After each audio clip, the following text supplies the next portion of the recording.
Get my 6.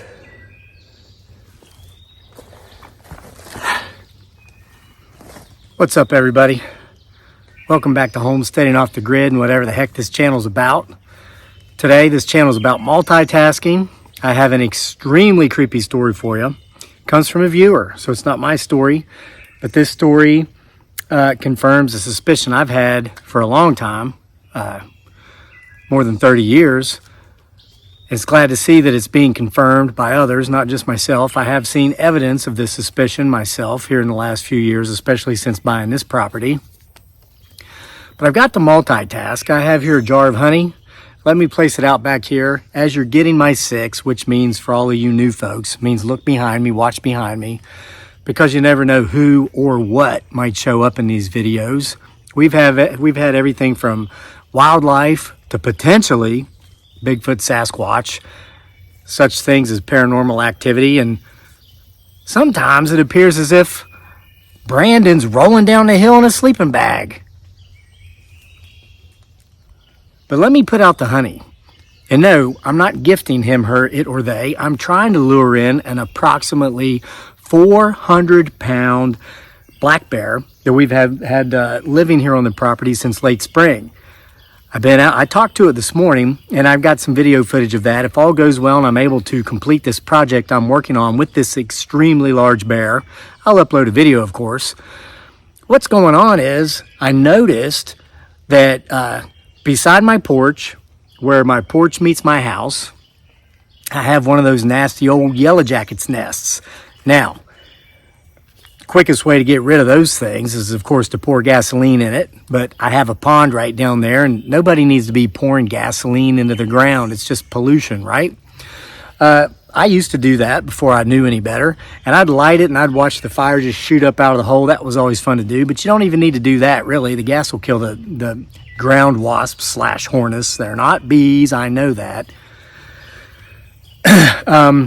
Okay, but I also know a way to do it with Dawn dishwashing detergent, where you pretty much just put a bunch of Dawn in there and run a hose in there for a while, and the combination of the Dawn and the water kills them. Did that last year with the yellow jacket nest we had by a weeping willow by our pond. Some of them suckers got my wife. You probably remember that video.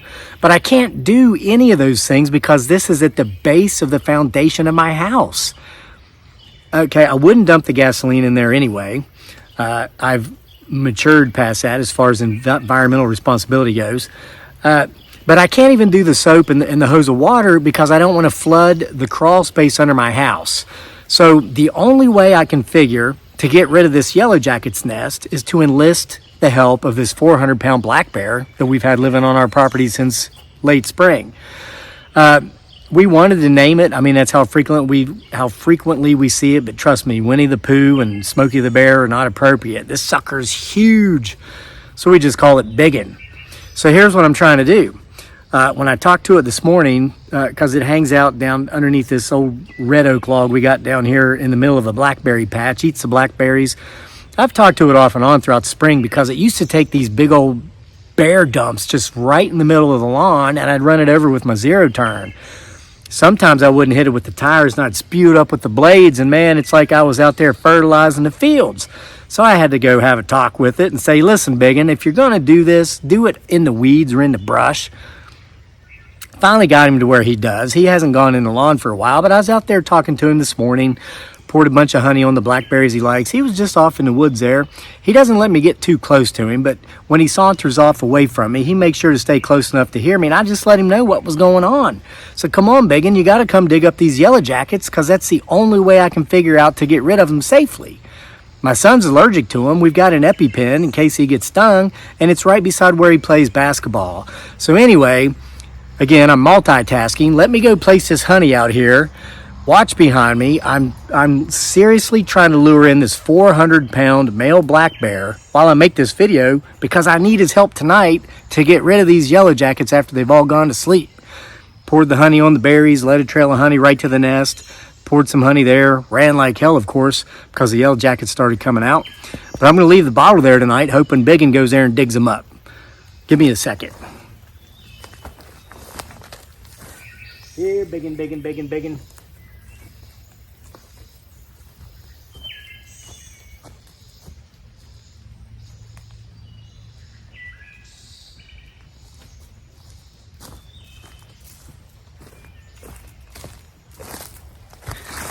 He's probably back there watching me somewhere. He'll show up. I mean, at least before the night's over. You know, they're nocturnal. They're mostly active at night. Okay, but it's story time. Today's story, printed off from the comments section, comes from longtime faithful viewer Timothy Howard. Timothy, his family, and their 2 sons. Correct me if I'm wrong. I know about Sean. You mentioned Sean in this story. I really hope you just don't have 1 son after I've just said 2. But they've been watching for a long time, very supportive of the channel. Timothy has been experiencing some health problems that have gotten really bad, especially this year. If you're the praying type, please pray for Timothy and his family. This story is very timely because I've been spending 8 to 12 hours a day the last week or so, ever since we got back from our cross-country trip. Editing, doing final edits and rewrites for October Nights Part 2, 31 more tales for the Halloween season. Some of this stuff is kind of in there. It deals with portals into the other side of the veil. And as you know, we're sitting here just inside the forest, where forest meets field, close to the top of a hill, close to sundown, and it just rained. The veil's very thin, and as we grow closer to All Hallows Eve, it grows even thinner. It's thinnest, of course, Halloween night. The first time I was ever introduced to the concept of portals, where such things as him, her, it, or they, Bigfoot, Sasquatch, other cryptozoological entities, aspects of the paranormal can kind of go in between worlds, as it were, from our side of the veil to theirs and back. It came to me in a novel I read when I was in high school. Many of you probably read this before I was even born, and I can look back and say that this is the novel that really got me interested in reading fiction. Okay, fiction literature, and largely probably ended up me becoming a fiction writer. Fiction, yeah, right. But the book was called The Haunted Mesa, and it was by Louis L'Amour. Most of you folks remember Louis L'Amour. He was a big Western writer, but he did write a couple of really good novels that were not Western related. The Haunted Mesa was one of them. And when we were in Arizona on our trip out to the Grand Canyon just last week, can't believe we've only been back a little more than a week and a half maybe, I was reminded of that book because my beautiful bride Dearly, aka Giggly Girl, and our son Daniel were admiring the mesas in Arizona. And that was actually my first time in Arizona. Been out west, but never to Arizona. And so I was explaining to them what they were, and I told them about the story. He also wrote a really good novel called Last of the Breed. It was about a U.S. Air Force fighter pilot who got shot down over Russia back during the Cold War and was thrown into a prison and was able to escape. He was Native American Indian and had grown up on a reservation, and he had actually been a track star in high school and college, a decathlete. And he used his athletic skill, his knowledge of the land and the wilderness that he grew up with as a Native American Indian, and his military training to cross the entire Soviet Union, to go across the Bering Strait, like his ancestors before him, to make it back to America. While the whole Soviet regime was tracking him the whole time. If you've not read either of those books by Louis L'Amour, I highly recommend them. But in the book, The Haunted Mesa, somebody said recently in a comment, I need to slow down. I'm manic. I talk too quickly. I need to breathe. Take some breaks, look around, because there's all kinds of creepy stuff back there moving around behind me.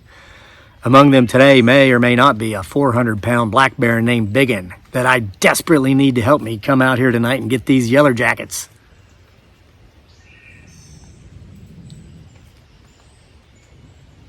Did Biggin just growl?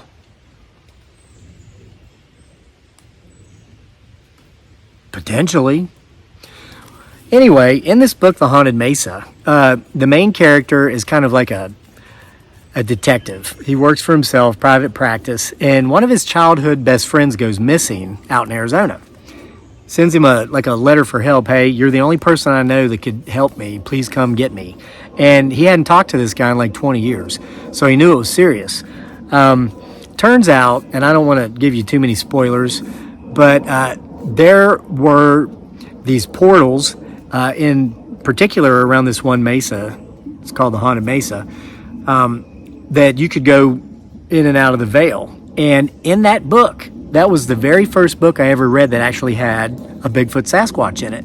While they're out, they actually see a Bigfoot Sasquatch, but it goes through the portal into the other side of the veil. And that's how they knew where the portal was to enter to go find this guy's friend. And the older gentleman who's leading the private investigator through the story tells him, because the guy's like, I can't believe this stuff's real. I can't believe I actually saw Bigfoot, Sasquatch. I can't believe there's portals into the other side of the veil. And the guy told him, he said, look, animals can see these things. And this is probably where I adopted this theory of mine. And I was 17 years old. I'm 48 now, so it was 31 years ago. Animals can sense and see things and hear things and feel things that we can't. And I think it's large. I do believe once upon a time we could have, but I believe we've educated ourselves out of these abilities. I am a firm supporter of logic. I am, and this will turn some of you off, I'm an objectivist. Objectivism, of course, being a philosophy created by Ayn Rand. That's probably the part that might turn some of you off. But she wrote a book where she explains the whole concept, but she really illustrates it nowhere better than in her novel that weighs about 20 pounds and is this thick, Atlas Shrugged. If you haven't read it, go read it. Changed my life. I'm going to talk to you about that someday. I have in the past, but it's been a while. Basically, I realize nobody owes me anything. Nobody owes me jack crap. And if it is to be, it's up to me. And instead of sitting around viewing myself as a victim, feeling sorry for myself because of whatever reason, my employer should pay me more money because I'm worth more. Now, if I'm worth more, go get more. If the job I've got isn't paying it, leave that job, go get another. I did that, and the numbers multiplied exponentially. It's crazy. It's crazy when you take possession of the responsibility of your own welfare and being, what you can do with that. It's truly amazing. So anyway, fully believe in logic, because that's what objectivism is based on. It's basically about not making decisions based upon emotions, but on logic, reasoning, rationale. Not getting angry and upset and saying, oh, I'm going to start a union and I'm going to demand more money and blah, blah, blah, blah, blah. Whatever. You're angry. You're staying in a place you probably should have left a long time ago because your emotions are keeping you there. It's easier just to say, you know what? These people don't appreciate me. There's more for me out there. I'm going to go find it. And so that's what you do. You start kind of creating your own destiny. But I also believe it's very logical that there are things out there we don't understand. There are things out there we can't explain. It's funny, when we were on our cross-country trip, we spent a little bit of time on Old Route 66. We spent one night in a motel in New Mexico. Santa Rosa, I believe, was the name of the little town. I can't remember the name motel. Like the guy that owned it, I met him the morning we were leaving. He had been in the Navy for 4 years. His wife was retired Navy, and they had actually been stationed here in Virginia back in the 90s down at Newport News, and they come back to Virginia every now and then. Says he doesn't miss the humidity. I got up and ran 6 miles this morning, and by 7 a.m. when I was finishing, it was 91% humidity. And I guess I can confirm that I did not miss the humidity while I was out west in that dry heat either. But, gosh, the guy's right. I do need to slow down. I lost my train of thought. Well, let's see if anything's back there.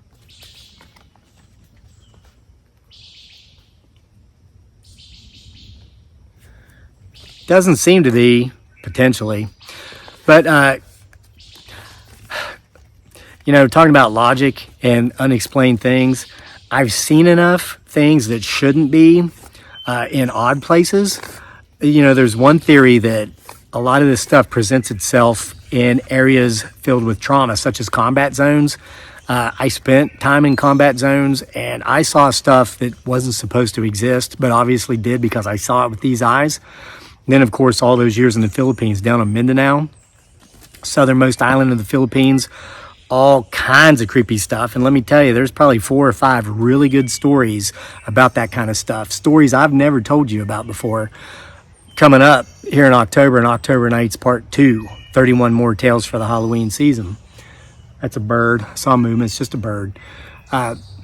So anyway, if you haven't read Part 1, get it. You can get it on Amazon, or you can get it from our Etsy store. The links to both places are in the description box below. If you get it from our Etsy store, of course, I'll autograph it for you. But I want to share now, with no further ado, as my beautiful Brad Dearly would say, aka Giggly Girl, Timothy Howard's story. Okay? Now, forgive me again. I've probably read and edited and rewrote at least 15 to 20,000 words today, which is about 100 pages in a book.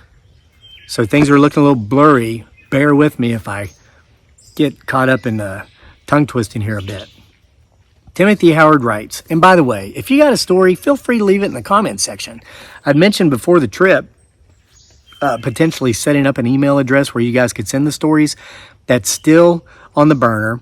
The other project I was talking about helping folks who would identify as being part of the working poor get a little bit further ahead. Still working on that too. I'm actually setting up some interviews with some people who have done it, who have taken their destiny into their own hands and left those jobs where they weren't appreciated, rather than spinning their wheels, trying to start unions and trying to demand another 50 cents an hour or whatever, better health benefits. They said, take this job and shove it, just like Johnny Paycheck did back in the day. Went out on their own and are making multiple times more money anyway. Still working on that too, but I just haven't had the time to do it because I'm getting this book ready. Halloween's only 3.5 months away. It'll be here before you know it. And these things take time. Once I'm done with my stuff, my part in it, because I go through 5 drafts before I send it to my editor, Truman Jackson, who's still in the Philippines and who I've put on notice to put the plug in the jug and leave it there for 30 days because I don't let him edit my stuff until he gets that crap out of his system. He's an artist when he's clean and sober. He's a piece of crap when he's drunk or high, regularly, like daily. And he does it daily. He's a day drinker, whatever. Great guy, and he knows all this stuff. He knows how I feel about him. It's going to, after I'm done, it's going to take him a month, and then it's going to take a month to go to print. There's just a lot involved, so been real busy. But here's Timothy's story. I'd like to share the following. Several months back, I was with a friend who joined me for a ride to my local CVS to pick up my meds. His name is Larson. He is Moroccan with dual citizenship. I've been friends with him and his older brother Mohammed for several years. My prescriptions were not ready and we needed to kill about half an hour, so I took him behind the CVS to show him a very old family cemetery plot containing several graves, adults as well as kids. I have no history of the plot to mention and will not venture back there for further gathering of information for this reason. While there, looking around, I noticed an old gnarly big tree, about 3 feet in circumference, at the base of which, in particular, there was a very large hole into the tree at the base, as well as into the ground beneath it.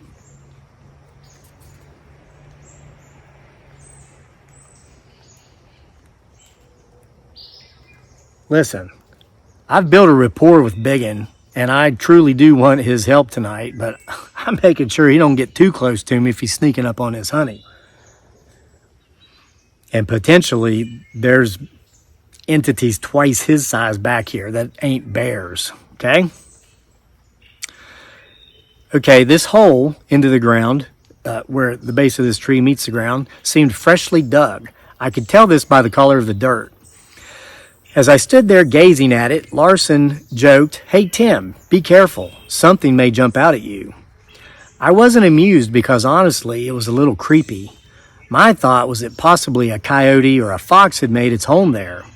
I noted the hole beneath that I could see was at least 3 feet deep.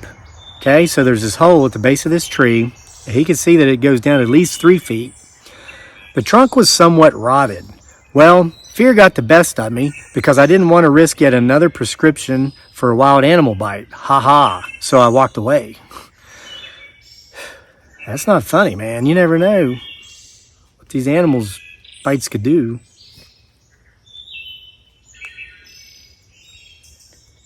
Boy, don't those brown thrashers sound beautiful? Brown thrashers. They can make 1,100 100 unique sounds, more than any other bird in North America.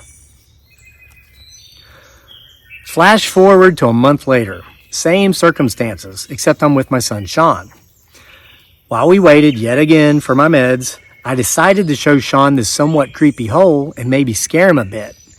As I openly say, as I already said, this was a month later. So Tim knew the hole was there, and he's taking his son up there to maybe scare him a little bit. Well, we climbed the short staircase walkway that led to this fenced-in family grave plot. I walked past the tree with the hole, not even looking at it because I wanted to build suspense for Sean. We turned and headed back out towards the gate and by the old gnarly tree, and as I was about to point out to Sean what I'd brought him there for, I swear my heart nearly came out of my chest. In a blink of fear filled me, as well as a great amount of panic. There was no hole.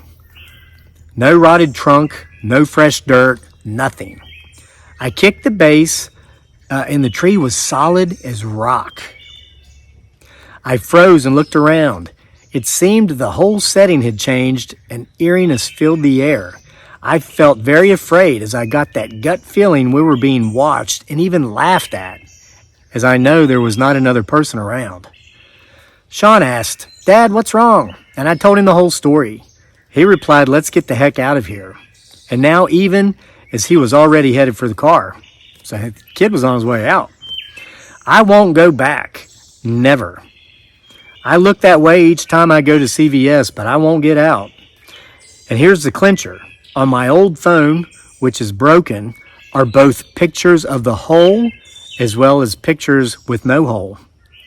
I don't even want to try to recover them, as I'm thinking something may be attached to them. Hold that thought. It doesn't always require the woods or an old house or an old tale for the old unknown to make an appearance, although that helps. It just happens. I hope this story leaves you a little creeped out. I tried to squeeze it all in without being longer than it is. Hopefully you enjoyed it. Good night all. Sleep well with one eye open. If I've shared this before, forgive me. I'm getting old and it's been a long year. Tim, I don't remember you ever sharing that with us, but I'm glad you did. Man, one of the stories I edited and did some rewrites on today was a story about something I picked up by taking a picture of it with my camera and then bringing my camera home, and now it's in my house. Still trying to get it out of there. I'm simply just trying to take another picture of it and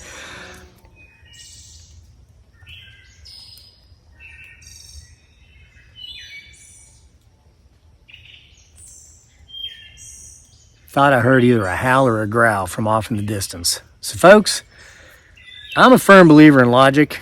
I'm a firm believer in letting reason guide us rather than our emotions. I've found it leads to a more fulfilling life. But I am also a firm believer, as stories Timothy, or as backspace, copy paste, delete, forward space, paste, as Timothy's story confirms, there are portals and openings to the other side of the veil. Sometimes they're here, sometimes they're not. They'll reappear at times, perhaps, when and where we least expect them to. I hope you enjoyed Timmy's story. If you got one, leave it in the comments section. For now, I've got to continue my multitasking. I've got to go find Biggin, because I need him to dig up these yellow jackets for me tonight. See you for more next time.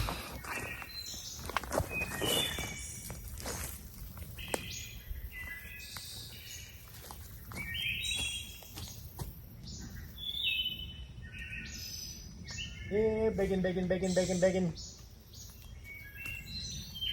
Here, Biggin, Biggin, Biggin, Biggin, Biggin, Biggin. Here, Biggin, Biggin, Biggin, Biggin, Biggin, Biggin, Biggin.